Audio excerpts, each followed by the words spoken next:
Good evening, everyone. I'd like to welcome you all to the September 11th, 2018 regularly scheduled school board meeting. Please do the call to order, Melissa. Yes. Kathleen Aberzinski. Here. Jason Cipriano. Here. Caitlin Parnell. Here. I see that James Sweeney is absent. Karen Yusenka. Here. And also seated at the board table is Assistant Superintendent Dr. Roxanne Wilson. Please stand with me for the Pledge of Allegiance. I pledge allegiance to the flag of the United States of America and to the republic for which it stands, one nation, under God, indivisible, with liberty and justice for all.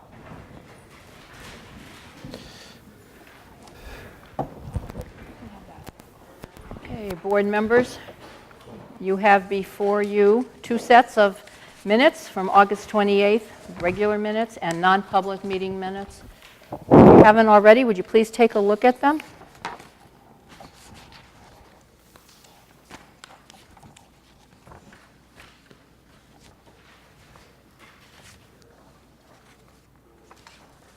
When you're done, I'll entertain a motion to accept them as presented. So moved. Is there a second? Second. All in favor? It's unanimous. Thank you very much. Thank you. Any public comments, Melissa? There were no requests tonight. Okay. So there we're going to move on to something special this evening. We have with us Sam Carey, and he's going to discuss with us his Eagle Scout project. He also has with him Don Blaska. And someone else with you? Oh, okay. All right, so would you please tell us what your plans are? Good evening, everyone. My name is Don Blask. I'm the Scoutmaster at Troop 33. I present to you this evening Sam Carey, Eagle Scout candidate from Troop 33, a very active member and a great leader of our young men in our troop. He has proposed, or has a proposal for the school board to approve to do a project at the Hsdsb Middle School. I would like you to take the time to listen to his proposal, and we hope that you will approve it tonight. Sam will be turning 18 in December. Anybody who has been involved in Scouts, Mr. Cipriano, being an Eagle Scout himself from Troop 33, understands that when you're 18, that's the end of the day for you. That's the sunset, I guess. You can no longer apply to become an Eagle Scout. So Sam is here to present his project. Thank you. Hello, I'm Sam, and for my project, my community service, I would like to refurbish the ground around and below the bleachers at the Hsdsb Middle School's soccer field. There's a set of two things of metal bleachers there, and the area under them is, well, very chaotic. I'd describe it as. The grass is all, at this point, entirely brown. It's very overgrown, and the bleachers are sinking into the ground more and more each year. And so my proposal is I would like to dig up that area under the bleachers and put in some mulch and also possibly something to help better support the bleachers in the ground, and along with a layer of a weed killer under that to make sure the overgrowth does not, peek through. And so I'm hoping to start this as soon as possible, and if everything goes well, I could possibly have this finished within the month. Thank you. When do you plan to work on it, Sam? When would you be working on it? I'd be working on it on select weekends. I'd have to check for, sporting events and anything that's happening after school. But yeah, any weekends that we can go in and dig up the ground. Okay. I also understand that you've already, I think, spoken to Mrs. Denola about it, and also Tom Gary. That's right. And they are both in agreement that this is a worthy cause. Tom, do you have anything you'd like to add? First of all, I'm really impressed with the work that our aspiring Eagle Scouts do contribute to the Hampstead School District. And reviewing this with our maintenance team, not only did they support it, but it says that it will help them better maintain that area in the future. So I think this project is worthwhile, and I applaud him for coming forward with it. Thank you. Does anyone have any questions? I would just make a comment. Yeah. I think we have a district has a long and good relationship with our Boy Scouts, local Boy Scouts, and it's great to see our Boy Scouts working their way up through the ranks, and hopefully soon you'll be on the plaque outside this room. And if it's any consolation, my Eagle Court of Honor was the same month as my 18th birthday, so cut it a little close too. So. Great, so I'd just like to thank you, and thank you for this, giving us this opportunity to once again partner up with Eagle Scouts and help you achieve your goals, and also providing and contributing something back to the school district. So thank you very much. Appreciate it. Madam Chair, I'll make the motion that the board approve the Eagle Scout project work at Hampstead Middle School. I'll second. All in favor? It's unanimous. Thank you very much, and thank you, Sam. Appreciate it. Thank you, everyone. Appreciate your time. Thank You're you. welcome. Thank you. Thank you.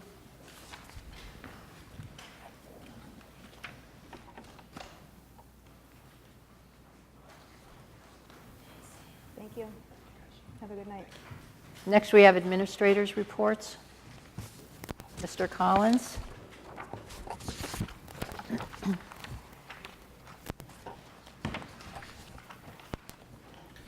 I'd like to just add a couple little pieces to the report that you've already got that was in the packet. First of all, the enrollment numbers you saw that are there have continued to grow since I put those in. We are looking at additional preschool, second, third, and fourth grader that have enrolled with us. So we'll be looking at those students starting at our school anytime between now and the next 6 to 8 weeks.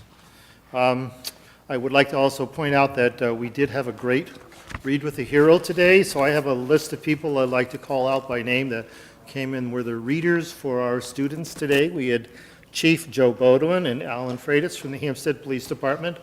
From the Hampstead Fire Department, we had Christine Steph Laveau, we had Catherine Warnock, Will Warnock, and Maury Worthen actually came by. Some of you know he retired. So I had these two gentlemen here, Bodwin and Worthen, that talked about having 47 years in the communities, working. So I thought, I'm the new guy. I've only been here like 30-some years. So, and then we also had Jonathan Hood, from Hampstead and Bedford Fire Department. He actually volunteers in Hampstead, and Bedford is where he works. We have a battalion chief from Salem, Fran Enos. We had Dale Gordon, a policeman from the Kingston Department. We had Terry Moore from the Wyndham Police Department, and Steve Morris from the Portsmouth, New Hampshire Fire Department. I would say the interesting thing was all of these were either parents or grandparents or somehow related to our students, with the exception of the two Warnocks. Will Warnock has been doing this for many years, and Catherine is actually his daughter, who was a student in a classroom that remembers having fire people come in and police come in and read to her as a child. So I guess it's gone full circle. So one of my students came back for this tradition that we started in 2002. So she had fond memories, so this is her first chance to do it. She's a college student and a volunteer on the local department. So I'd just like to say thank you to those people. It worked out really well. I'd like to also introduce a nice young man here. I've known him for many years. He was a student at the Hampstead Central School. He spent a couple years over at our middle school. He's now a senior, I think he said, at Bishop Girton High School. And he actually moved out of town, but he wanted to come back to his town where he grew up and provide us with an Eagle Scout project. And just in the report that I shared with you, Raymond is a student that created this wonderful map. So he wanted to say a few things to the board as he closes out his Eagle Scout project. So Raymond? Thank you for having me today. I'm very blessed to have Mr. Collins let me do my project for the Central School. I always had a great time at that school, so I really wanted to give back to the community there. I also want to thank all the scouts and my troop for all the support, helping out with the project. And we made this frame with the picture of the map that is out on the parking lot to be hung up in the school, so everybody knows that it was a troop effort and everybody worked together collaboratively. Thank you. I only have one complaint. You didn't autograph your artwork. I think we need to, I think you need to have you autograph it, Raymond. He actually painted this by hand.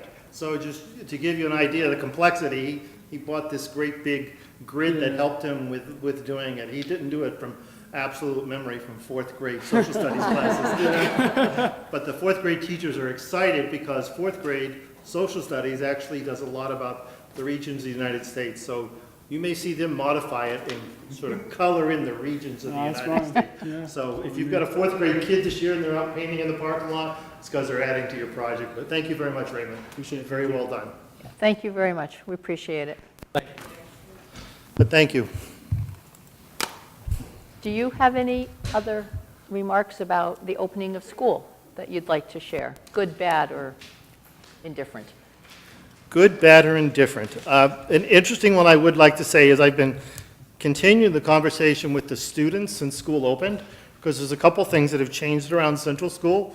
One of them is we changed the menu around a little bit. At first, we were a little bit nervous about a change to the menu, but we've actually increased our students buying meals at the school by a very significant margin because they added an extra entree, which means the kids could select one of those extra pieces. So that was one of the little pieces. So the kids say, the food's better at Central School, because they always go to the middle school and say, one of the best parts about middle school is the food is so much better. It's because they're older, they have more variety. So we gave it a whirl, and first when you did it, the teacher's like, oh, it was easy. It worked out fine. So the kids actually have a little bit more opportunity to select a second entree.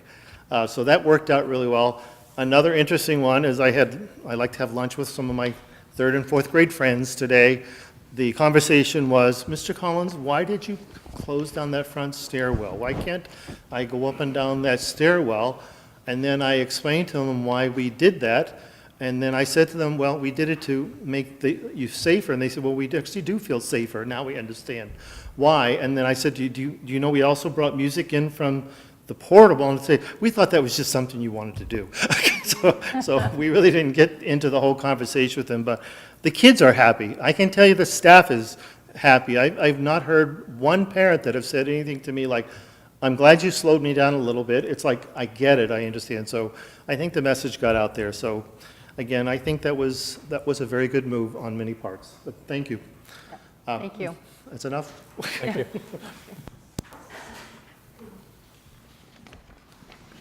Mrs. Denola, how are you? I'm well, thank you. It was a busy day at Hsdsb today. We had voting, and I'll talk about that a little bit at the end. For those But- watching, you got 45 minutes left. I do? For voting. Oh, ends at yes, 8 get out the Yeah. vote. We've got till 8 o'clock, 8 a.m. to 8 p.m.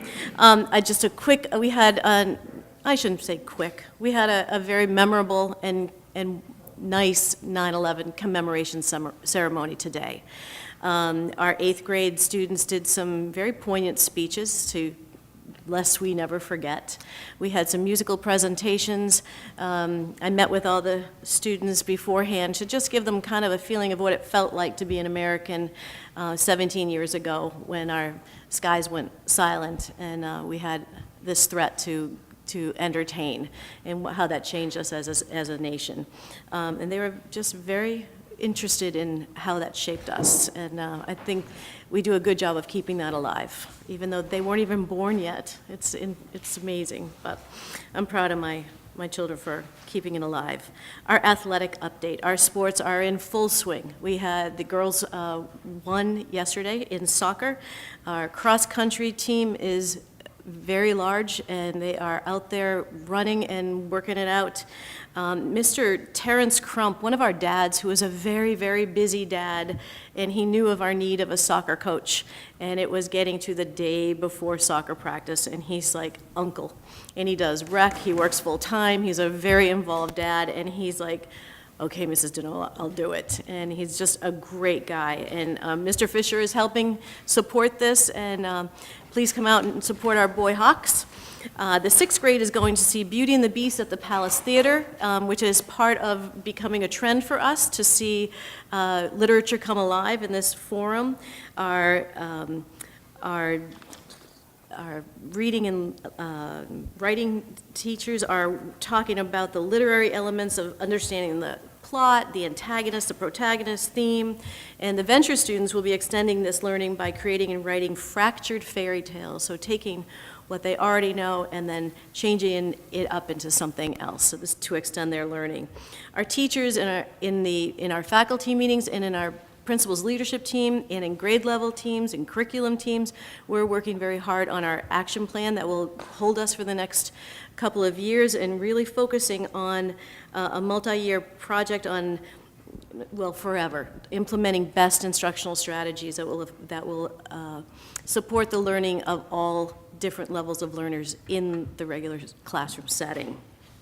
And so our emergency operations plans, they have all been updated through the New Hampshire Department of Education, and this Friday is our first dance, and the sixth graders are so excited, I can't even tell you. We've had to meet with every class to talk about what a dance is and what it should be, and so it is a vibe.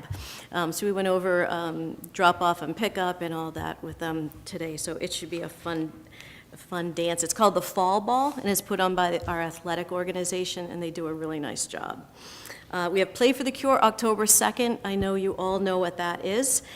So our teams are geared up, ready to go, and we're going to Play for the Cure. Sam Carey, it was lovely to see him. I remember him my first year here. I remember him starting off, and he's thinking of going to culinary school, so go Sam. Voting day, it was difficult. I don't think the kids noticed anything. We worked really hard to manage two different entities in allowing so many people on our campus during a school day. It was difficult today. I would say, and I spoke with Dr. Wilson for some advice going forward, and really what we need is for the town to help us with some kind of traffic direction. I was running after vans, I was running after handicapped vehicles, I was assisting elderly people while we still had athletes leaving at the end of the day to go to the fields. We had parent pickup, we had buses coming, handicapped people needing spaces, who are then going to get trapped behind the school buses because they can't pass the school buses, and some were not happy with me, but I think I saved them a $500 ticket because you can't go past the buses no matter what. So it was a real challenge. I'm tired. But I will say, we had two moms we called yesterday just saying, hey, can you just sit at the gate, right outside the gym, and I have that little gate there, and they just sat there because some people kind of started wandering looking for restrooms, so we had to have a person there. Go America, and it was lovely to host that, but it was very difficult to secure our campus during this kind of a day. So if we had someone even directing traffic or just eyes on and doing this, that would be helpful. The police, their job is to be in the voting area. They have to stay there as part of making sure the elections are going as planned.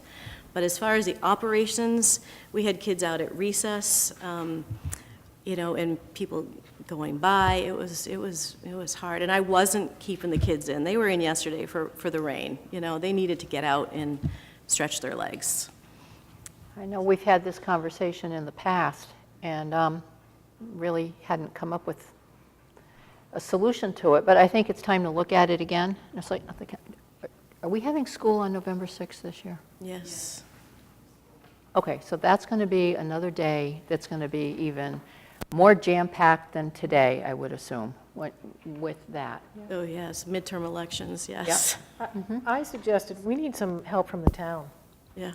They need to be aware of what's being drawn for resources over there from our administrators and our teachers, and I think we can accommodate the best we can, but I think another police officer to help with, Traffic. and maybe it's not typically that they've done that, but I think we're coming to the time when we might have to do that with so many people voting, and that's what they saw this year, a lot more people coming in to vote. I think we'll have to do that, because if anyone remembers years ago, we didn't have voting in the school. We had it at the Memorial Gym.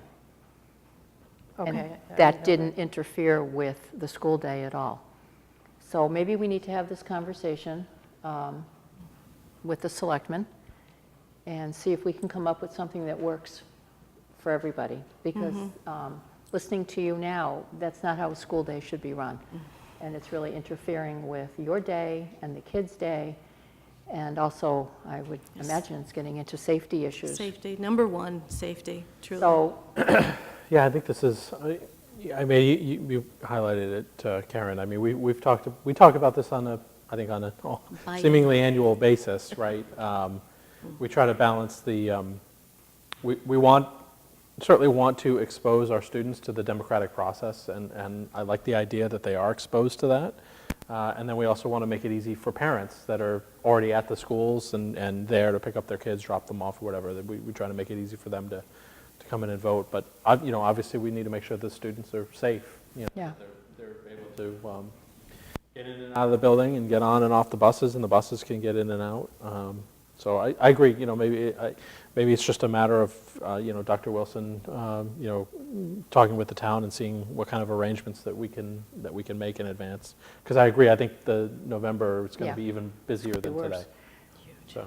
So can we ask you to, we'll put that on your plate and Yeah, that's deal with fine. it whichever way you think is best to contact the Yeah. selectmen? Giving me the authority to do that would be great. Yep.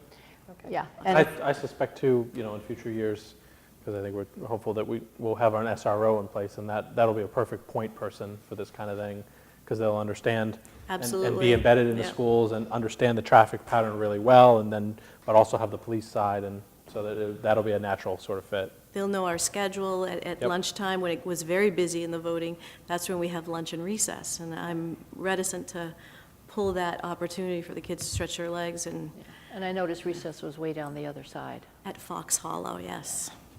They used to call it the pit. Okay, so I Yeah. think that's a positive Thank you move. very much. That makes me hopeful. Okay, Thank you. Thank you. and we'll try to get something definite in place prior to Yeah, November Mrs. 6th. DeNola and I will work together and contact the selectmen. Are there any other administrators who would like to speak to anything? I know, Doris, do you have anything? We have your report, thank you. Okay. No other questions for the administrators. We'll go on to current business. And looking at this, what I'd like to do is kind of have combine A and B because they both deal with the budget. I'd like to hear from Mr. Dowd first, but also allow the board to speak directly to Dr. Wilson, and I think this will work better if we're all talking together rather than two separate items. Okay?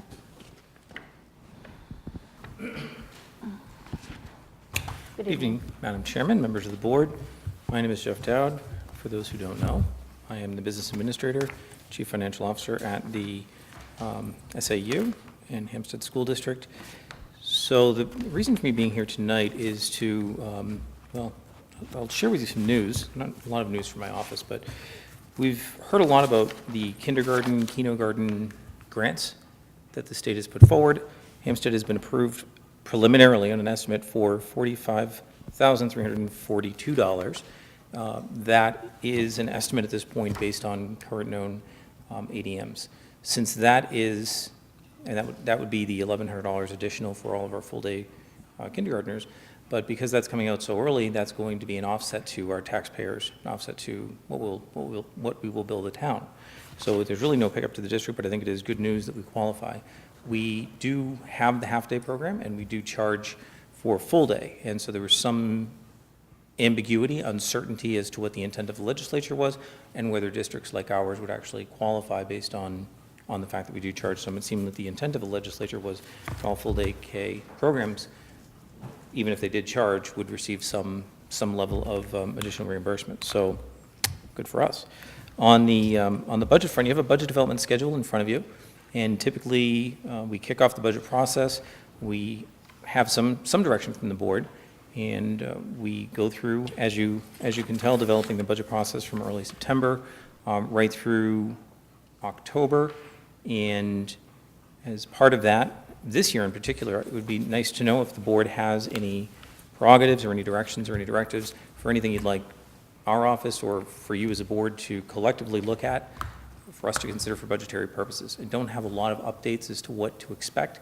I do know that I just received New Hampshire Retirement System pension rates for next year, and it looks like it's up about 2.5%, and that's for the next 2 years. So it's up 2.5% once in the upcoming year, and then it's fixed for the following year.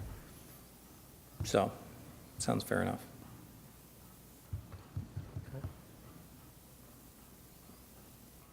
Dr. Wilson, do you want to? Well, I Jump think in? just as you know, we go through this process every year, so this is just a way to organize the work, and it helps me and the administrators in kind of planning what they need to do, because they're working on budgets as we speak. So as you look at the calendar, I did put in a workshop day, which is what we usually meet at the library, and you work with your liaisons. And that one is scheduled for October 16th. It's an actual work session. Your meetings are October 9th and October 23rd.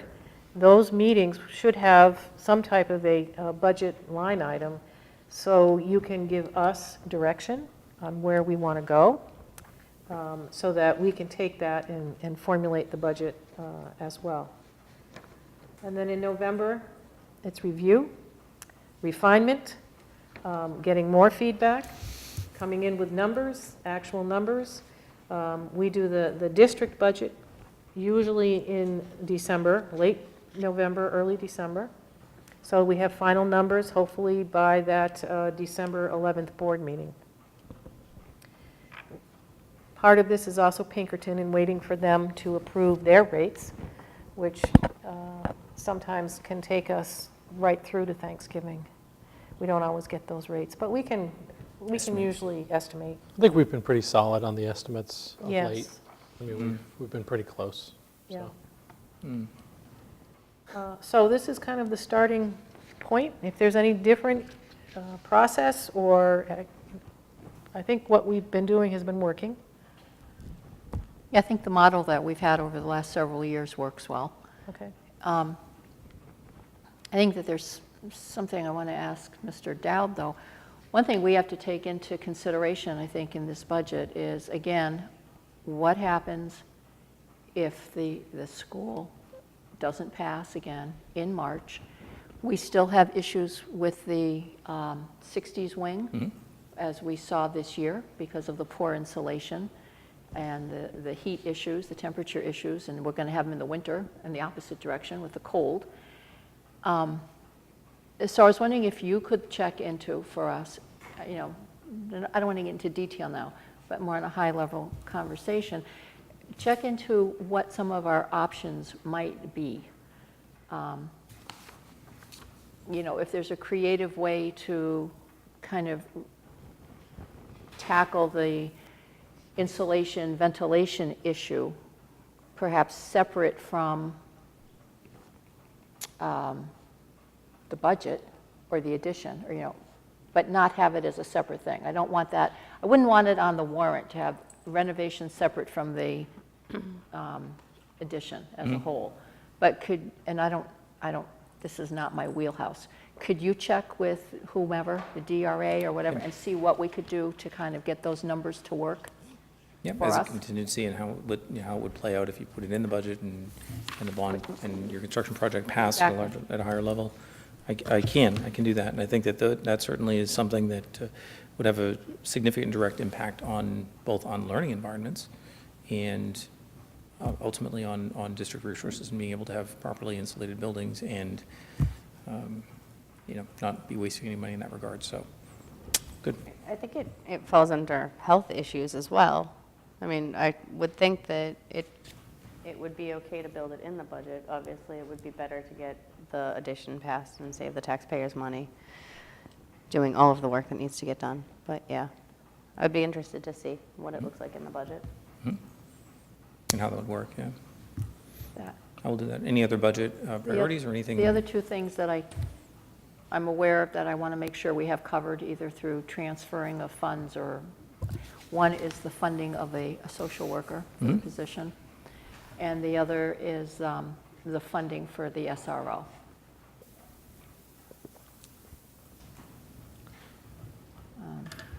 Where does the SRO, do you know where that's going to be attributed to, like where that sits? I'm just recently getting some clarity as to what that's going to look like. I think we're still working that out with the Hampstead Police Department as to what those costs are going to be when they kick in and how much and when all that's going to happen. So we don't necessarily have an immediate place. It's really going to be based on what that final number and what that final outlay looks like for this upcoming, for the current fiscal year. Okay. So we do have some opportunities, some positions that we can move funds around, but ultimately, I think the discussion was still somewhat ongoing with respect to when we would begin to pay and what that would look like. So, I should be getting some financial information from Chief Bowden ASAP. Yeah. We met yesterday, and so he's getting that information. He's going to send it to me. I'm going to share it with Jeff and also present it to you as the board. and I think the general overall cost breakdown that we had to work out looks fine. It's a matter of how much and when. So that'll be determinative as to where a recommendation is to pull it from. Dr. Wilson, it doesn't have to be at the next meeting, but at an upcoming meeting, can you just put in our folders too, just to help me refresh my memory of our facilities projects list? Okay. I usually like just to have that perspective as we go through the budgeting process, so. Right, and that also, I know Mr. Gary will be working with Mr. Sweeney. He's still the liaison for that, I believe. Mm-hmm. Yes, we'll be working with him as well on that. Okay. Those were my only concerns. I can't think of anything else unless anyone else has something for you at this time. It's more to put it out there and for the board to be giving consideration as administration is as to what our budget is coming up and what our needs are going to be. I'd rather have something, well, gee, we'd like to address this or we'd like to address that or explore it. I'd like to have that discussion as we're preparing the budget, and it's tough when the budget's being presented to say, oh, we didn't, get this program in or that program in. So, Well, I think facilities is probably the greatest cost concern that we have. And, well, at least that's what I see as being the greatest cost concern. I know that we had the report, the name of it slipping my mind right now, that was done like 11, 12 years ago now, and I think it's time to probably redo this report, but I know we also made a school board goal for capital improvement plan. So, I mean, these would be my concerns. Whatever the CIP committee, once it's formed, would need for costs going forward to explore more costs of different projects that need to be done, to make sure that we have the available funds for that. and the timing of it. When would the board's work be? I don't know, is this right? Is that part of our school board goals to have a capital improvement plan? A committee or something like that? CIP. Actually, I think the goal said a comprehensive facilities plan. Okay. And then in parentheses, it said CIP. Okay. Which At the end. confused me a little bit because they are two different entities. Okay, So, so because, we're going to have to do more work on that to clarify it. right, and I think we took it more to mean the comprehensive facilities plan, which usually comes first before the CIP, which is actually kind of allocating the resources in typical years, so it's not such a tax impact Right. from year to year. So what and I know Mr. Gary and I had talked about it, is we're looking at it as though it is a comprehensive master plan for the schools, which does entail looking at that old, I think, the Turner report you were talking Yes, about? that's the one, Turner Report, thank you. The other thing that I would be concerned about, and maybe this kind of overlaps into the facilities thing, is the Sustainability Committee, and trying to do some more cost-effective, environmentally sound practices at the schools. I mean, some of that might involve some study. I know that the Derry school system had to pay for a company to come in to evaluate all of the electric devices and to find ways to decrease the electricity consumption, but also to maximize usage using solar. So it's interesting that you mentioned that, and we can certainly have an ongoing discussion about it. One of the vendors that Dr. Metzler and I met with at the National School Boards Conference, the most recent conference, was on the side of building management and building automation. And I know, and actually when we got back, we talked to Mr. Geary, and Mr. Geary has already had some discussions with some companies around that, because it's a combination of a couple of different things, of centrally managing and automating some of the building systems, the environmental systems in the building, the temperature and things of that nature. And then there's some integration that you can do with some other systems.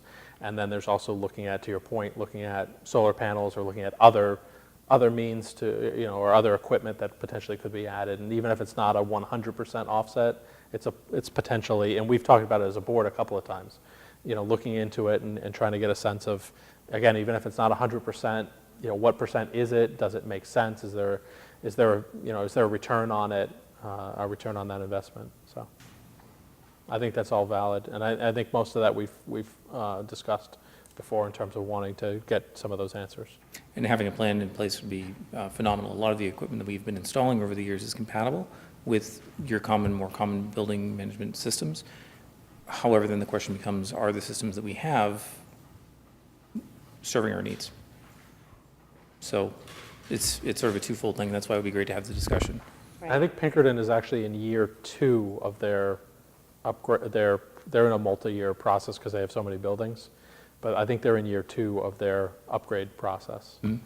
So, maybe we can learn some things from what's working there and where they've, maybe run into some hard spots. So just from a budgetary standpoint, if this is where the direction that we're going to, this is where we're going to be exploring, then we would just we would need to make sure that we have the funds somewhere in the budget to do some of this planning, to have the consultants come in. I mean, this is going to be a multi-year process. It is. There's also the To do it capital. right. There's also the Right. capital reserve, and I don't know what the current balance is on the capital reserve, but looking at that and looking at some of the projects that we have. Yeah.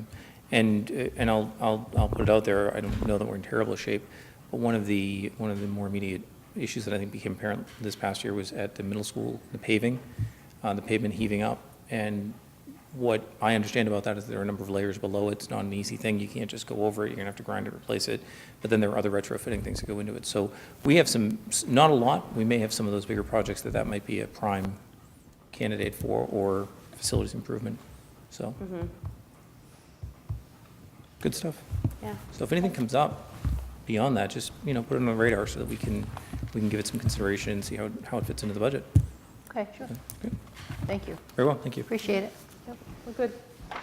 Thank you. Next, we're going to move on to the strategic plan. Dr. Wilson?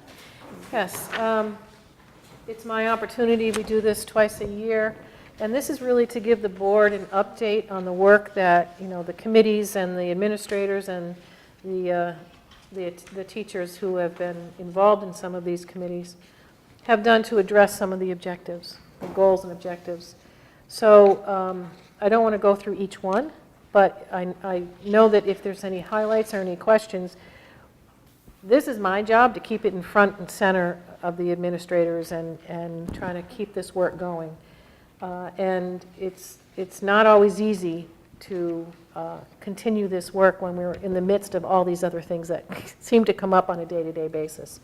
But I have to commend the administrators in what they've been able to do in really addressing some of these long-term goals. transitions between the grades. I think we've done a great job of really tackling that through our own transitioning between the schools and with Pinkerton. And that shows through this multi-year progress report. We're still focused on some personalized learning. Again, that's something that I know at the middle school, they really did some nice work last year, and they've refined it. You know, they've evaluated it and refined it a little bit more with the students this year.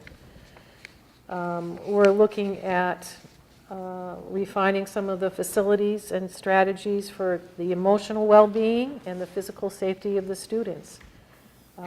That continues to be front and center in terms of some of the work that we've done with the system of care, and we just kind of kicked that off this year. We did get some money through the budget to help us with that process. We also know that there's going to be another Title IV grant. We didn't get it last year, but this year we're allocated. It's not competitive. So we're going to have an allocation, and we'll put hopefully some of the money towards the system of care. There's a lot of work being done nationally and statewide, all around emotional well-being. And there's another conference late in October where several of us will probably attend. As we keep, kind of going through, I'm on page 4 looking at some of the objectives here.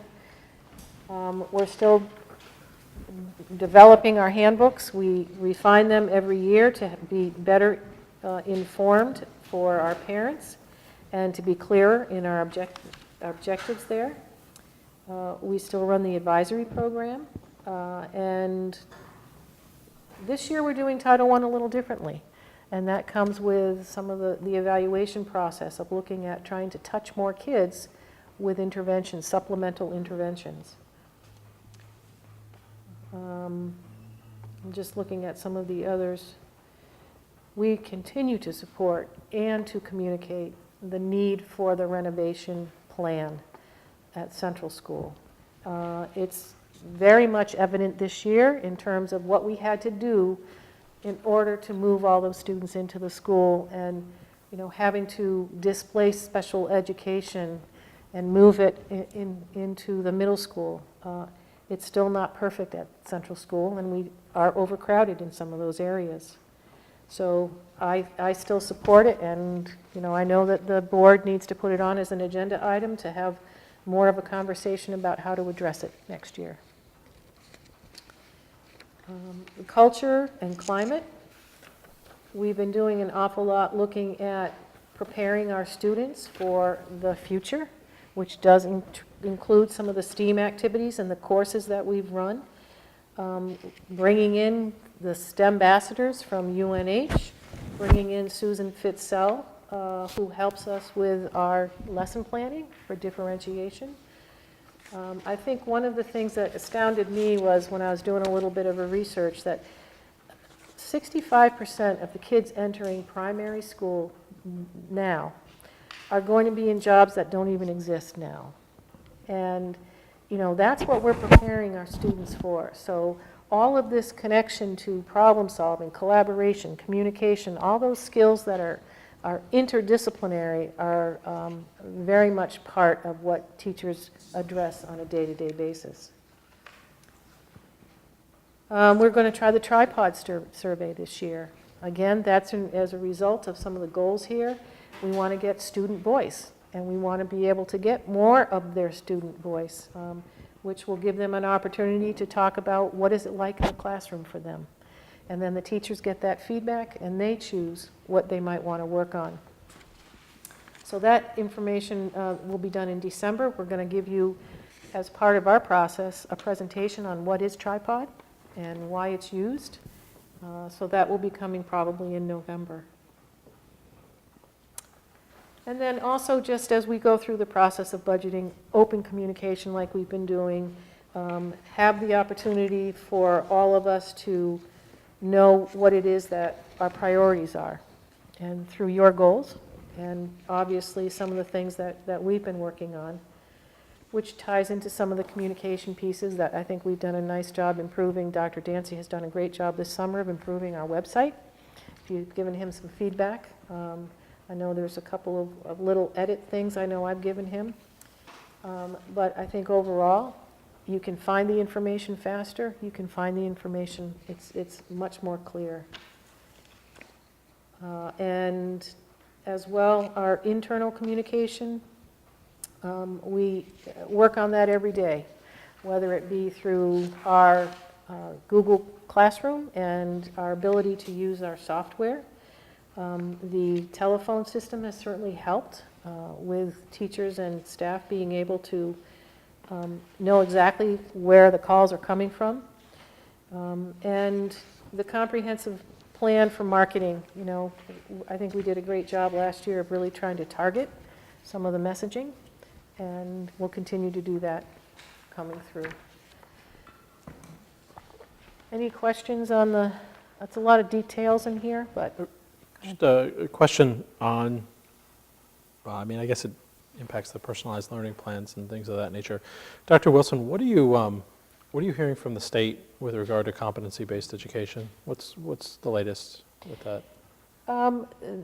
It's sort of at a status quo, because a lot of it is they're more bent on the personalization piece of it.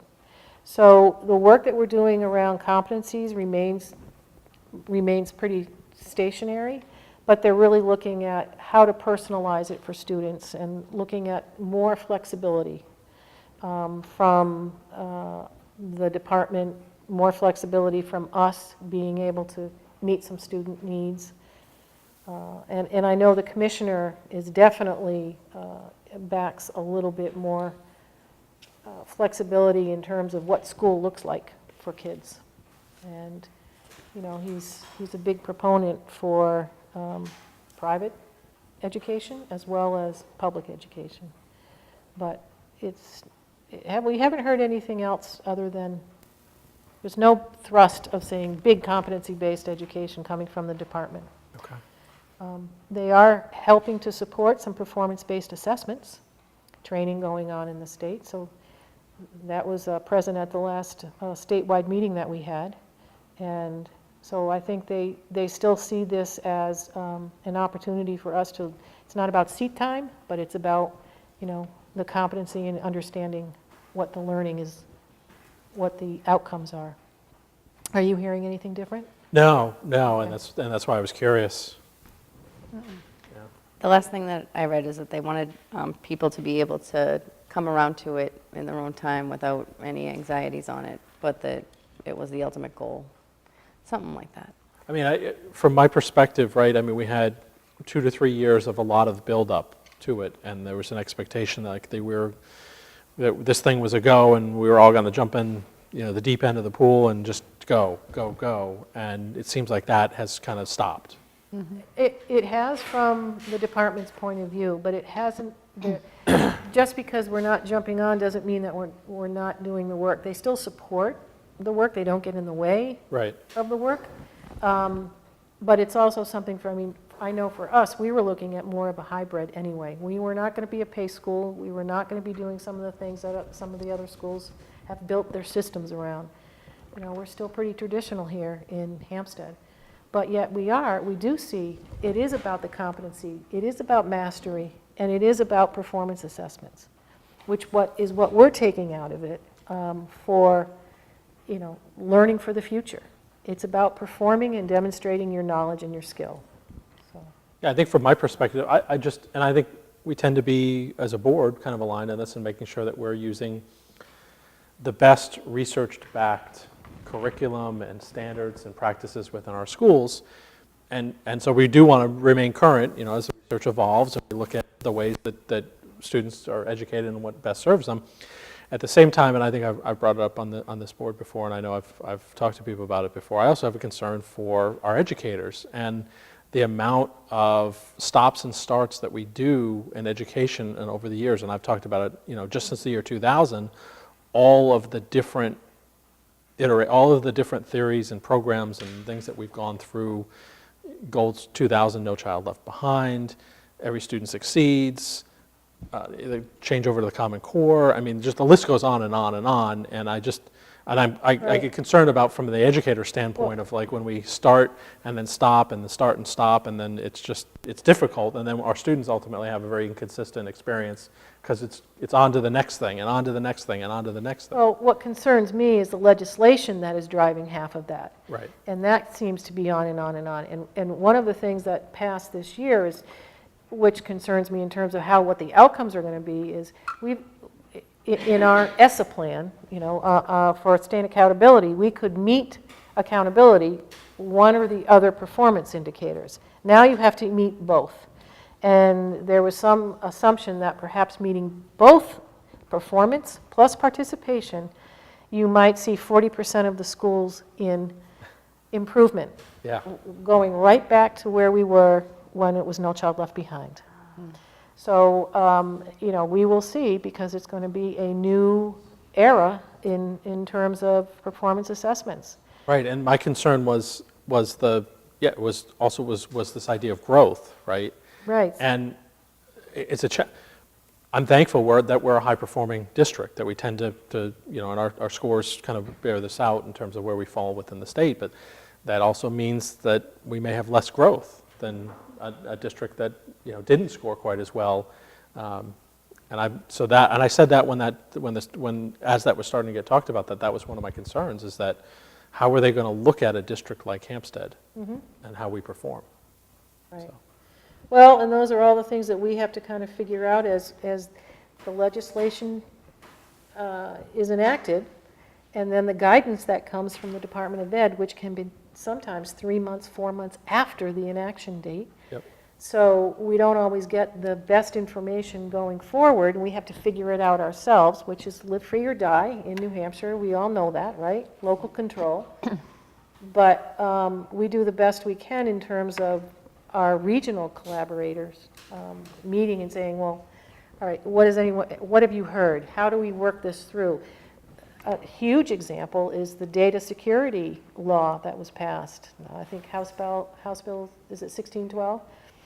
Huge impact in terms of what we need to now oversee for our data security for third party, and I know I'm getting off track, but it is, we've been talking with Dr. Dancy, and, it is going to be a lot of labor. And who's going to do it? It's right now, we're looking at trying to bring in a consultant to look at how we do that. How do we monitor the privacy policies of, the hundreds of apps and software and, programs that we use? So every district is working with this with no technical advisory yet. So anyway, I got off track. But Okay. Any other questions or comments about our strategic plan? thank you for your support. We'll keep moving. Yep. Thank you. Next, every year, the New Hampshire School Board Association calls for resolutions. I believe we presented 1 or 2 last year that were not approved. That's not correct. That's not correct. We presented one, it was revised Yes. and accepted. Okay. It was accepted with Yes. revisions. Yes. Got it. So it's that time again. The deadline for submitting resolutions is Friday, November 2nd. I don't have any ideas this time. Really? I got to imagine that there would be a resolution. I'm sure there's something that I want to resolve, but I don't know how much more time I want to spend I on think it. there's got to be a resolution opposing any effort to resurrect 193. Did they seal the, oh wait. No, 'cause that's coming every- back. No, that can come. So, They can reconsider that. so I think Alright. we need to. So perhaps we do. Yeah, I think we need to take and we won't be. I can't imagine we would be alone on this because there was pretty widespread Yeah. opposition. So I think we need to look at taking a position just to say that we oppose any effort to resurrect that bill. Oh, well, yeah, but we can't do it that way. Right, It but would I have think to that's be- thematically that's Right, well, I think I'd have to look into it to see what they have currently for resolutions, but logic would strike me that they would have some sort of, they oppose any public tax dollars being funneled into private institutions. You would think, wouldn't I you? would think that would already be something there, but I think that's what you would propose for a resolution, right? Yeah. Something along that Yeah. term. yeah. Yeah. So who wants to be in charge of that? Jason does. That's fine. That's fine. But, You're the delegate anyways, so you have to. but I would, but You're I a would, I liaison would to the suggest, legislature, so. and I don't mind, but I would just ask, if by consensus, if the board is okay too, if I, maybe talk with like Jim O'Shaughnessy to help kind of word it. And I think we've done that in the past. Yeah, Yeah. I think that's actually very So, prudent. okay, sounds good. All right. So, moving on, homework policy, second read.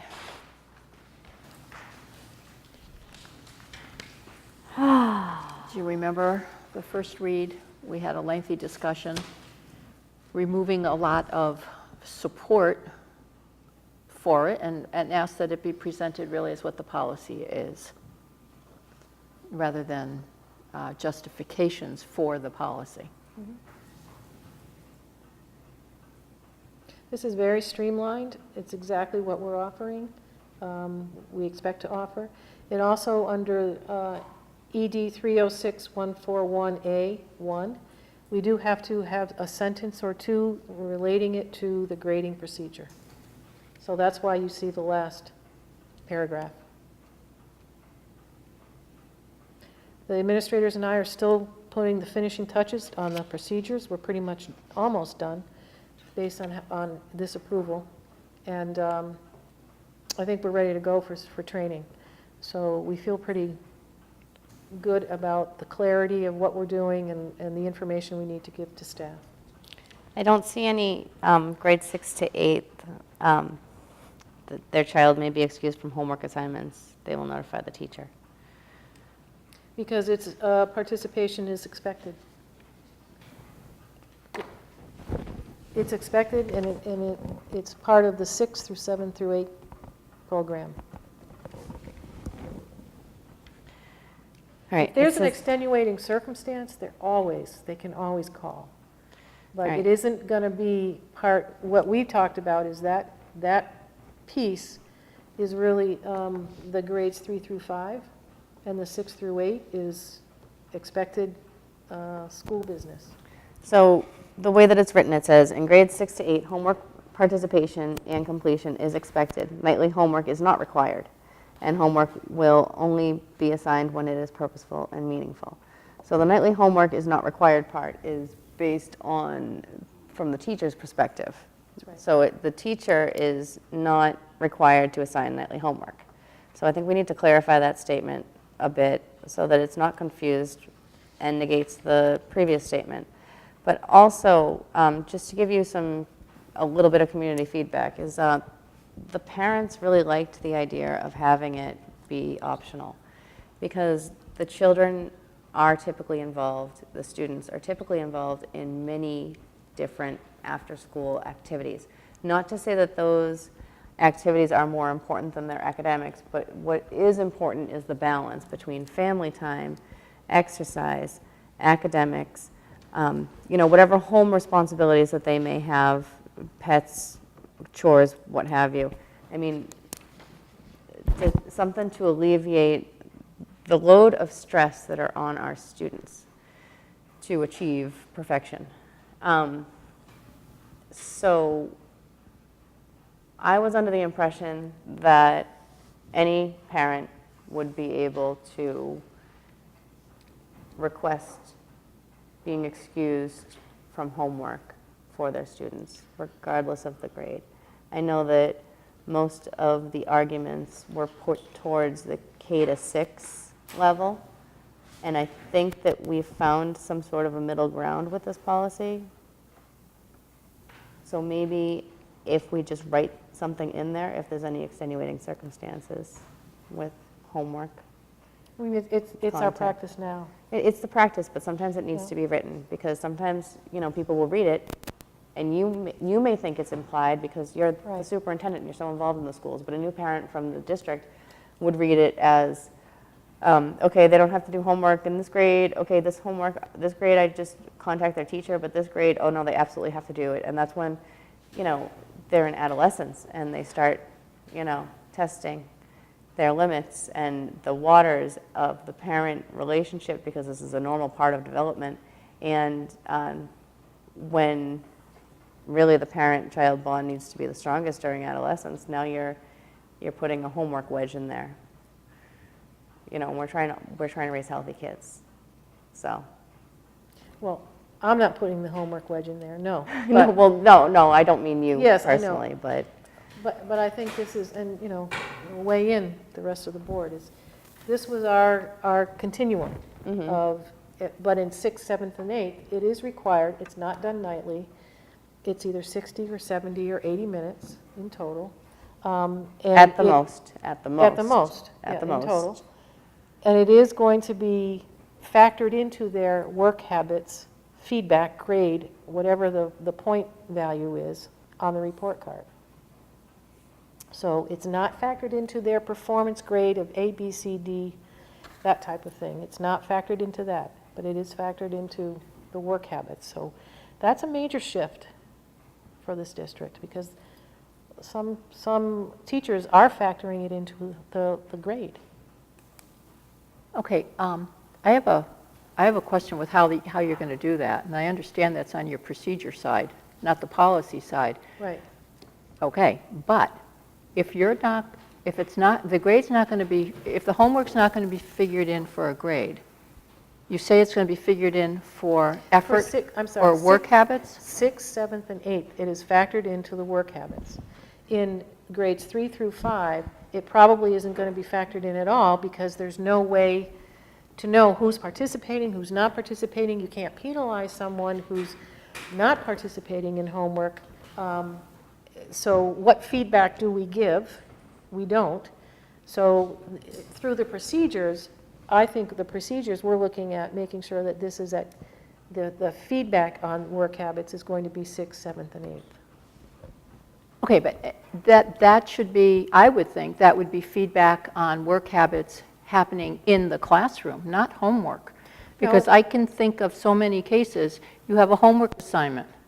Johnny spent 3 hours on it and still didn't get it right.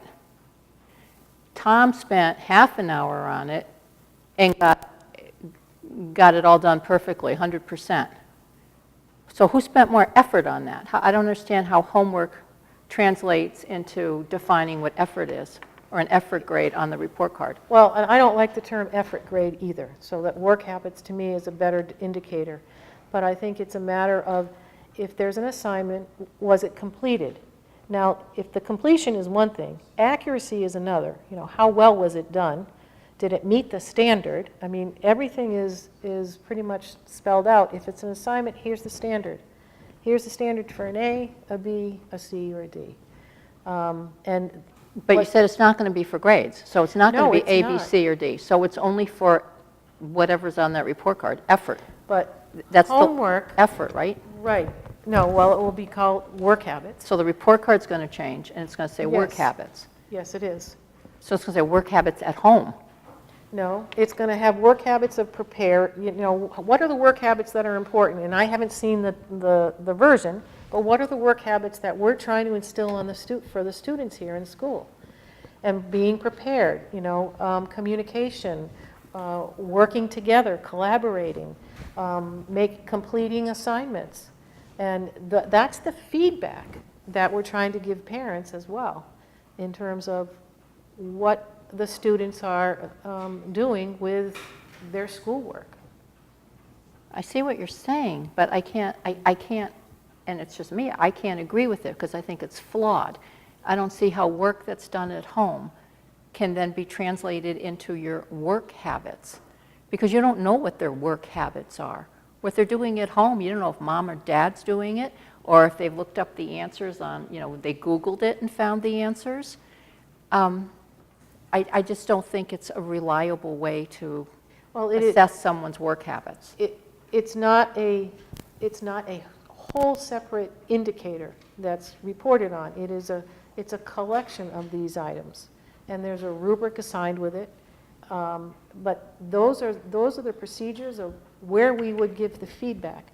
It has to mean something in order for us to be able to say this is worthwhile, and the kids are looking for feedback, as well as most of the time the parents look for that feedback.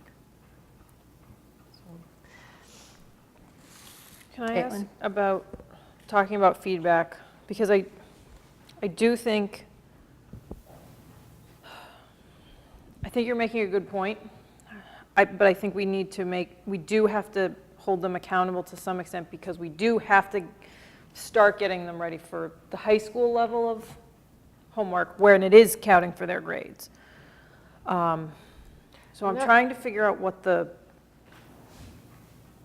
because, I mean, I think Karen's making a good point.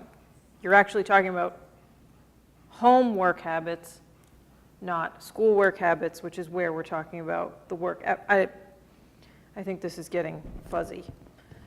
But originally what I wanted to say was, when we're talking about feedback on their completed homework assignments, are we purely talking about feedback being the work effort or the work habits? Or are we talking about teachers needing to give feedback if they've got a math sheet? I know that's, Accuracy, you know. right. Yeah, on the accuracy, on the success, on the outcomes. You know, I think that's the feedback. Right, are we that talking they about, give. for each assignment? If they're getting an assignment, they're going to get feedback on it, the teacher's going to, whether it's graded, even though that's not factoring in to their Right. report card grade achievement. So we're talking about, though, we do want feedback being given, because I think that's important if we're having homework being given at this level. Well, that's why we wanted to put it in policy, because we feel it's important for Yeah. every teacher to give feedback on Right. on homework. Right, I agree, because if the students are doing it, they need to be getting feedback on it. Yes. Yep. Okay, so I like that part.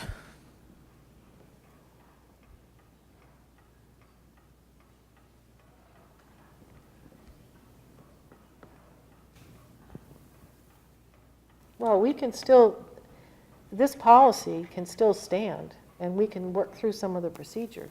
We still, you know, have that ability to do that.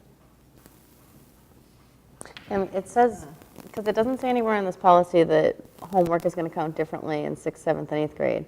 The last sentence of the policy says, principals will determine the procedures for reporting homework on the report card commensurate with each grade level. Right. So it does show up in our procedures.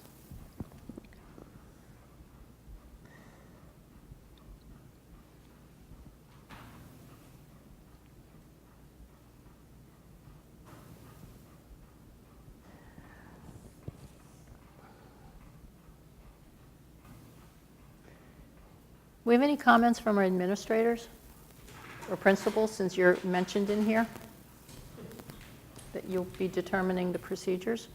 And we've worked on this very much, and I hear everything that you're saying from the perspective of the child, the parent, and the teacher. What I see in the essence is that when we give meaningful homework for practice, it's also a communication tool that when a child, if they don't get it at all, and it's communicated, you know, the next day in class, where, okay, how'd you do on this? You know, Kathleen, did you get this? You understand? And it's like, I really got I got mixed up here. Where did you miss in this step? Okay, it creates a personalization of understanding how the child is doing. When you're teaching en masse and you have over 100 children in a day, you're trying to make all these connections with the kids, but when it's given to them and they own it a bit, and they're showing their initiative, they're showing their understanding, they're communicating to their teacher in a way that isn't always like Maria, who's going to say, I didn't get it. But that quiet child that's like, I really didn't get it. They're demonstrating their knowledge or their misunderstanding. So it gives us an opportunity in a non-threatening way, and it's that line of communication. That's just how I feel as a mother and as a teacher. But wouldn't that be communicated in the classroom? I still don't see how that's linked to homework.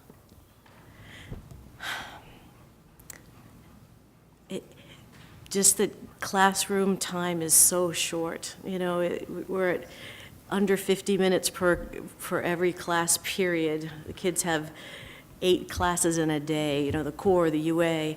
It's an extension of their learning. And as they get older, they have to take that initiative. And that's one of the things I heard 2 parents said today of their Pinkerton students now, and they just said, our kids were so well prepared and they had the grit. They knew how to manage their time, and it's just one of those pieces. It doesn't have to be epic. It can be gentle pieces of continuing what they did during the day.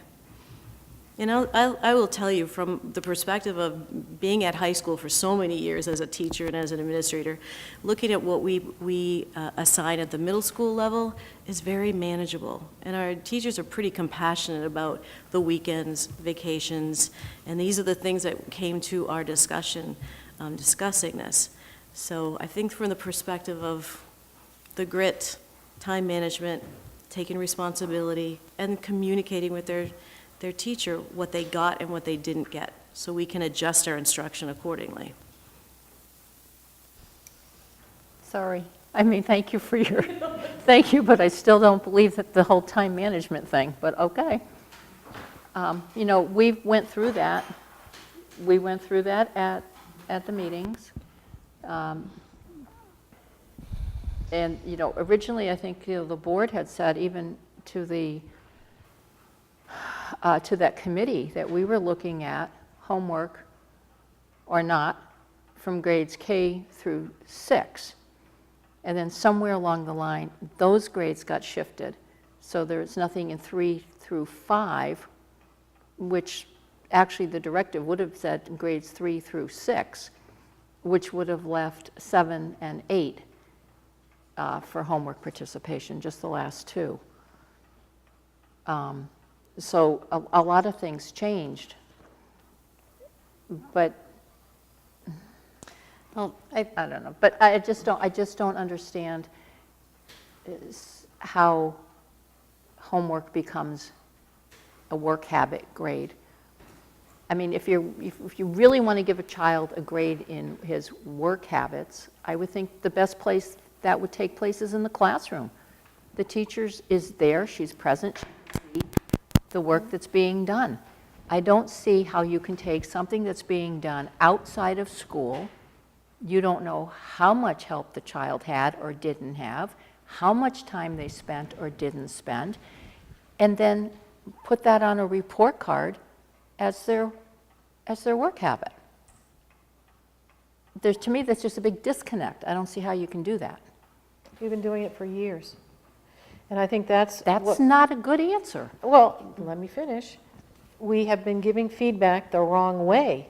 And that's my point, is that we've been giving feedback by not looking at this as part of a work habit. We've been putting it towards their performance, which performance to me is, can they do it? What's the outcome? What's the competency? Plenty of kids can do that. But if they don't do the homework, their grade went down, even though they were very successful. So if they're not doing the homework, that's a separate formative issue, and that's why we've separated it out. If they're not doing homework, they're not meeting deadlines, if they're not following through on certain things, which is what homework is about as well, then how do we give that feedback? We have to be able to at least communicate that how well a student is doing in terms of some of the things that we got feedback from Pinkerton. Your kids are so well prepared. They've got the grit. There are so many variables to what happens with work done at home. You're right. We don't always know. But I think generally, most of the teachers have a good sense of if the work is being generally done by kids or if it's not. It seems like we're really talking about, though, it's kind of black and white. Either they're doing the homework or they're not doing the homework, which comes into the habit or the work effort piece. Because I don't want to, we're still coming back to, you don't know if there's a child taking 3 hours to do this and there's a child taking half an hour.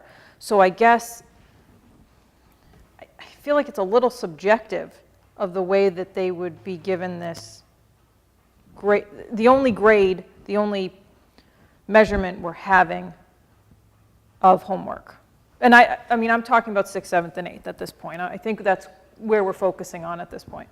I do agree that homework at this level is starting to build them up to high school. I don't have an issue with that. I guess I'm trying to figure out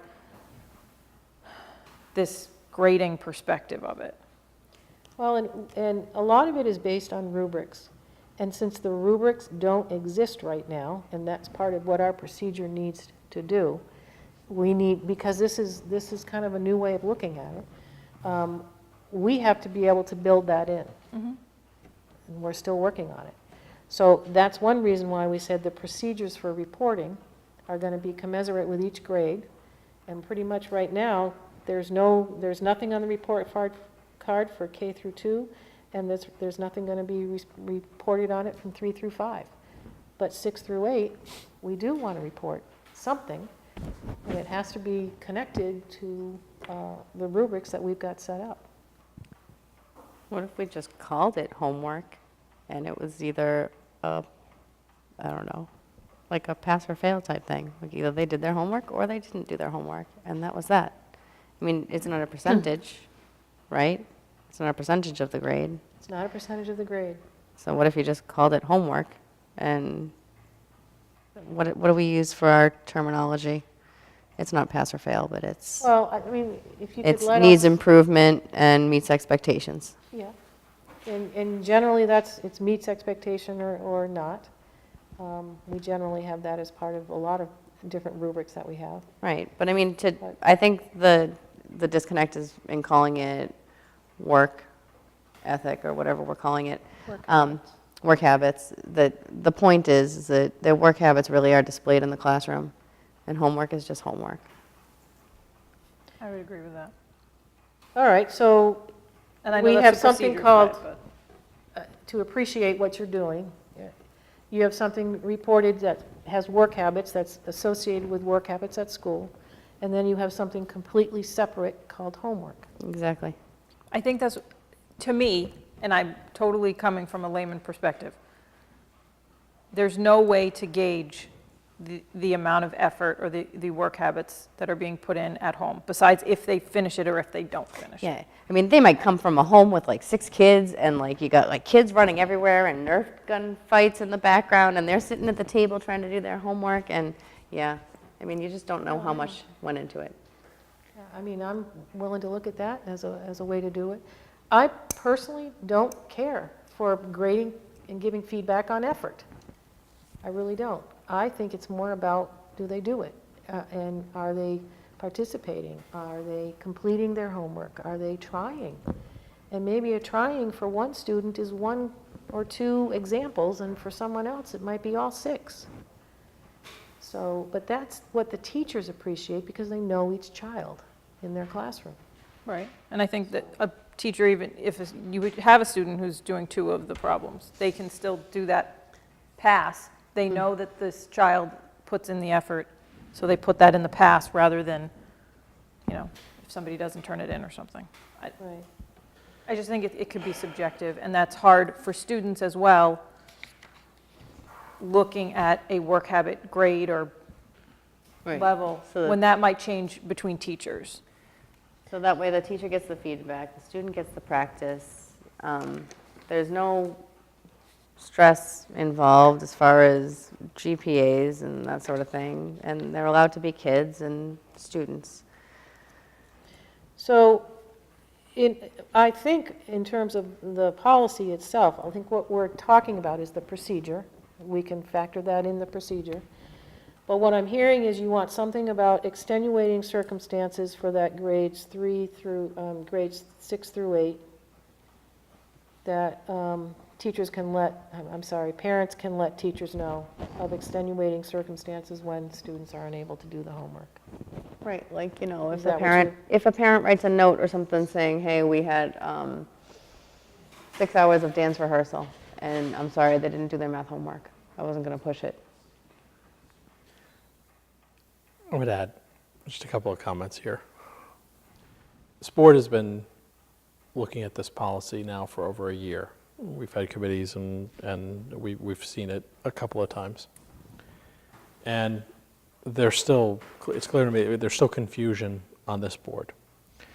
And this is our policy, right? So if there's confusion on this board about what we're saying and what we're expecting in our own policy, then there's going to be confusion on the part of our teachers, and there's going to be confusion on the part of our parents and the students. I think I wish I had an answer for how we clear all that up. The best that I can come up with, sitting here and listening to part of the discussion, is, and we don't usually do this on a policy thing, but I don't think there's no prohibition as far as I know against it, and that is a preamble or statement of purpose at the top, just so we're very clear about what the objective is with this. Okay, so we have a policy, right? But I think it's just, I think that's what we think just that's- got rid I of. was just That's gonna what we say, just got rid of. no. Yeah, but Cut that everything that out wasn't a from- board preamble. And Right, that wasn't a board, So- like I said, I'm listening to the discussion here, and it is still not clear what we're getting at here. And if I'm a teacher and saying, this is the new policy of my district, I could watch this meeting and be like, I'm still not even clear, and I'm listening to the people that are responsible for the policy. I mean, I think this is, personally, I do think this is relatively clear for like what the expectations are for a student, right? I mean, for me, I know we're going So back and forth. one of the on things this. that I heard tonight, and I'm not trying to argue, I'm just saying, again, if I'm watching this, one of the things I heard tonight is their, whatever we're calling it, their habits, their work habits or whatever, and then the suggestion was made on a pass-fail. If we put a fail on a, I don't think any of It's us not. are people are saying, going to please don't interpret. use the word Needs. fail. Okay, It's- Please but don't even, say- I used the wrong verbiage, I'm okay. sorry. So, but again, I'm just, if I were watching this, trying to figure this out, this is what I keep coming back to. So in committee, I kept going back to the mission statement. I was just looking through my paperwork to see if I had the mission statement. Oh, it's right here. To provide challenging educational experiences that prepare all students to succeed in their individual potential to the changing world. So I also did the mission statements, I think, for both the central school and the middle school, which are slightly different. And I think we have a school board goal to consider a well-balanced child, and, we're all very aware of social emotional needs and that sort of thing. And it's just a matter of putting things into perspective, because in some households, homework is like the most important priority over a lot of other things. And my goal with this whole thing is to keep it in perspective, to keep the child at the focus of it, and let them be a kid. I mean, they do so much work in schools, and we're fortunate enough to have the extra recesses at the early grades that we have. But the kids need to play, adolescents need to play, adults need to play. Play is part of life. And since we're preparing these children for jobs that we don't even know what they're going to be, it's important to promote a well balance to this. Because if we just raise workaholics, that's not going to serve them well in life.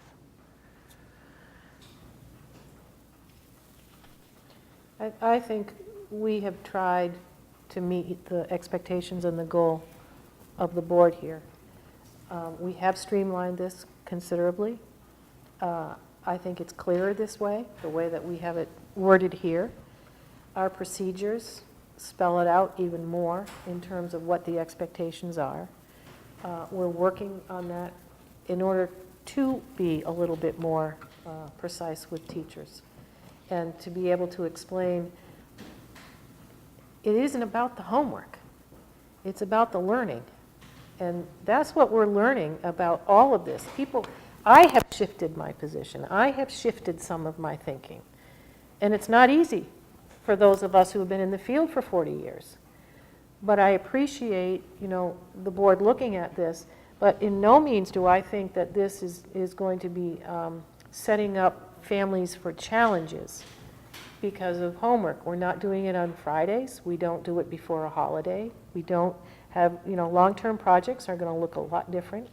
I mean, those are some of the things we've talked about as far as procedurally.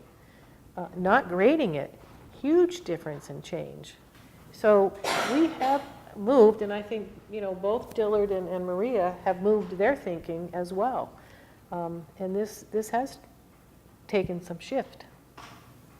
So if the policy can stand by itself, which I think it can, we can work on some of the procedures and kind of mull it through, bring it through you as well. I don't want to start asking the board to approve procedures.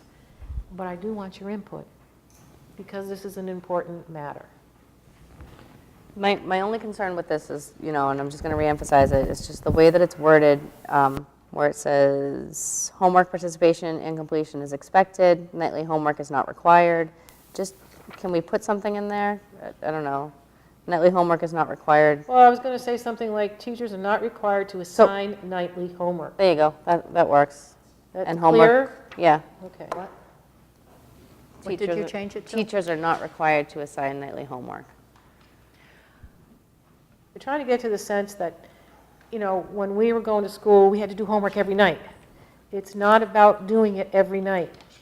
I didn't have to do that until 7th grade. So you know. I think there was a science project in 6th grade, maybe, but that's about it. Okay, and then I have another question then with that, as it concerns the staff. How's this going to be looked at if one teacher gives homework 4 nights a week and the other one doesn't give it for a whole month? In our procedures, we have asked that teachers talk amongst their grade level teams and have some consistent expectations. So I think that we have very good collaborative PLCs that meet grade level wise, because we don't want that to happen. So just to talk to each other and say, what are the practices going to be? Because I think that's that's something that we saw as kind of a loophole, and that's what the procedure will be able to address. And that's the other thing too with the middle school. They're all in teams and they all talk frequently anyhow. So, Yes, they do. if they decide that the math homework is going to take precedence over something else. But can I just tell you that since we've had no homework, my daughter has read 3 books since school has started. And before she would only do the 15 minutes. And my son came home from school today after doing after-school activities. And then he contacted friends and invited them over who also didn't have homework, and then they played. And then he was telling me about, oh man, I forgot my science book in my locker.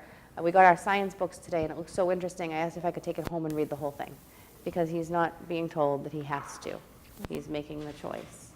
So, I mean, we have a lot of eager learners, and I know that there's a lot of parents who think that their kids won't do anything if they don't have homework, but it's not the case. Well, and those are some of the stories and the anecdotes that we need to hear about when we evaluate the process.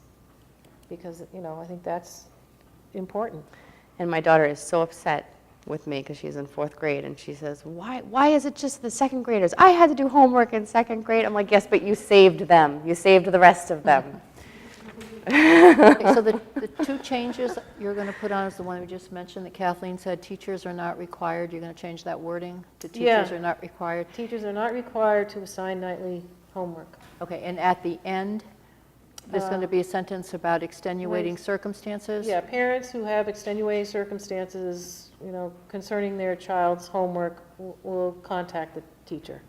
I'll word it nicely, but something along that effect, talking about extenuating circumstances. Yeah. Okay. So I'll make the motion that the board approve on second read policy IKB as amended, as discussed and amended. I'll second. For discussion, so if we vote on this tonight, this will be in place from now until December, no later than December 31st.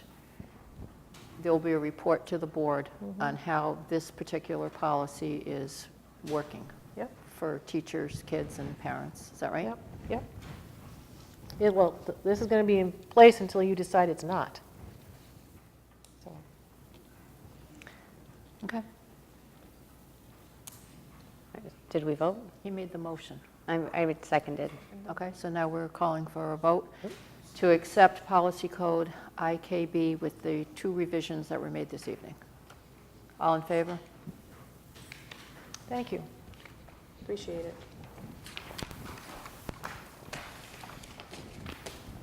Okay, board comments and correspondence. Anybody? Oh. Takers? I don't really have anything. I've had some correspondence. I've talked to people. I've been asking around town to try to find anybody to volunteer for the Pinkerton Strategic Planning Committee. When I went to vote today, I was talking to some of the volunteers at the polls, asking them if they knew anybody who might be willing to serve on a committee, since it's so difficult to get somebody to volunteer. I received an email from a parent, and I directed her to contact Roxanne. Trying to think if there was anything else that I had heard. Today? No, it was earlier this week, maybe last week. Okay.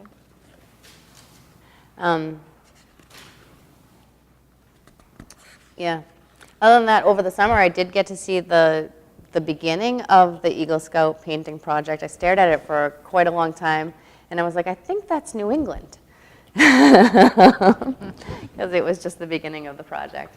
But yeah, the schools, from what I've seen, I spent some time in the BZ room, which is now in the trailers, which was a little bit strange.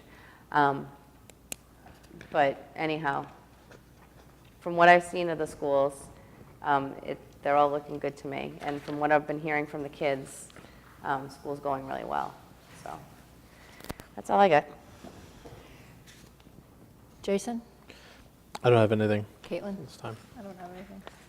Okay, I have two things. One, for a future agenda, I have been in contact with Gina Baroni and Craig Jones. I would like to have both Gino and Craig come to a meeting in October for another brief presentation. I think this board has talked, and we've decided to move forward with the same design, but there will be a change in the cost because we waited a year.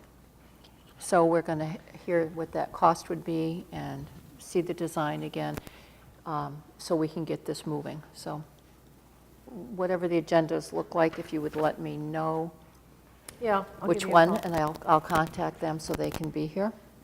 Okay. Okay. The other thing, I think I believe every board member got a copy of it. There was an email from, I believe, a Mrs. White. I would like to thank her for her email. She was weighing in and had some opinions on our homework policy. So I just want to recognize that we did receive her email and thank her for sharing her opinions with us. And that's all I have. Consent agenda. Personnel report. We do have one action item for you to please accept resignation from one of our teachers, Allison Simone, who started very shortly. She was a new employee and resigned. So I need you to accept that resignation. Motion to accept the resignation with regret. Second. All in favor? Thank you. And in terms of my report, one thing I do, again, it's kind of making sure that we do things according to policy. And under policy, the board recommends that in grades 1 and 2, that we not exceed 20 kids per class. Presently, in second grade, we have 2 classrooms that are in the undersized classrooms where we tend to not try to put any more than 18 students there for capacity purposes. The other are regular classrooms, and we have more than 20 students in those 2 classrooms, 22. So what I'd like you to do is to waive the policy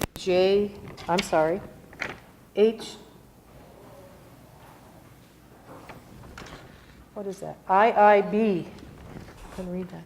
IIB for class size for the central school for this year, just because of the 22 students in those 2 larger classrooms. It's the way we've had to do it, even though we have 80 students in second grade, the way that we had to use our classrooms. I would ask that you waive that policy this year, So typically for second grade, it's 20 students? typically. All right, Yeah. The state maximum is 25. okay. Any discussion on that? I'll make the motion that the board accept the request to waive policy IIB for second grade. I'll second. All in favor? It's unanimous, thank you. Thank you. And we still have students registering today, as a matter of fact. I think in both schools, I heard this week, more registrations coming. The SRO, I met with Chief Bowden, Lieutenant Frazier, and Mr. Collins and Mrs. Denola. We're finalizing the job description and the guidelines of how we will cooperate with each other. This will come before you on the 25th. The chief is gathering cost information to be given to me, and then that information and I believe the job description that we're working on is going to go to the selectmen. They don't meet again until the 24th, the day before you do. So in order for us to start this program in October, we really need to have some of that finalized. So that's our process. Dr. Wilson, the memorandum of understanding, is that going to be reviewed by council, by our council? Yes. We reviewed it with Chief Bowden, and he was all set. It's basically ready to go. So I can have that sent out now that he's seen it as well. Yeah, we agreed to that at the last time we were with the selectmen, Right. that it would go out to our council, and then it would also go out to town council. Well, that's up to them, but for our purposes... I'm just telling you what they said. Yeah. We are going to send it out to our Right. attorney. We did that by having Chief Bowden look at it first, and... That's fine. Yeah, I just wanted to make sure that we give Mr. O'Shaughnessy or Mr. Upton enough time to Yep. review. Some of that is pretty boilerplate. It's been around for a while. Staffing, we continue to be understaffed for substitutes. We're trying very hard to, through our job fair and some personal recruiting, to fill some substitutes and also paraprofessional positions. And I can't say enough, if there's anyone interested, to please contact us if you would like to be a paraprofessional. We continue to post, and it's been very hard on special education this start of the year because of not being funded with all of the staff that we've had in the past. Chief Broderick, ex-Supreme Court Chief Justice Broderick, was at the statewide meeting that we had with the commissioner, and his new campaign that he's talking and sponsoring is REACT, which is recognizing the signs of emotional suffering, expressing concern, acting now, making sure that you talk to someone you trust, caring enough to follow through, and text signs to they have a telephone number. So it's REACT. And it's really a mental health awareness program, similar to Know the 5 Signs that he started with a couple of years ago. He is reaching out to many schools to reduce the stigma associated with mental illness, and he really wants to change the culture. So he came and presented to all the superintendents.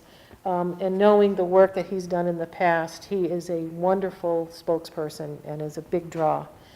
So I just wanted to let you know that that's out there, and we may have him come back and visit with us someday through a professional development activity. The other thing, the Pinkerton enrollment numbers came in. They're still finalizing, they said, some of the numbers. But I have to tell you that it's 458 students in Hampstead. That's 15 more than what we budgeted for. I can tell you that we had 4 additional seniors, 2 additional juniors, 6 additional sophomores, and 3 freshmen. That's what the numbers are looking for right now. So let it work out. By October, we should have some pretty consistent numbers. But I'm thinking that in the years past where we were under the number where we budgeted, this year we're not going to be under. We're going to be over at some point.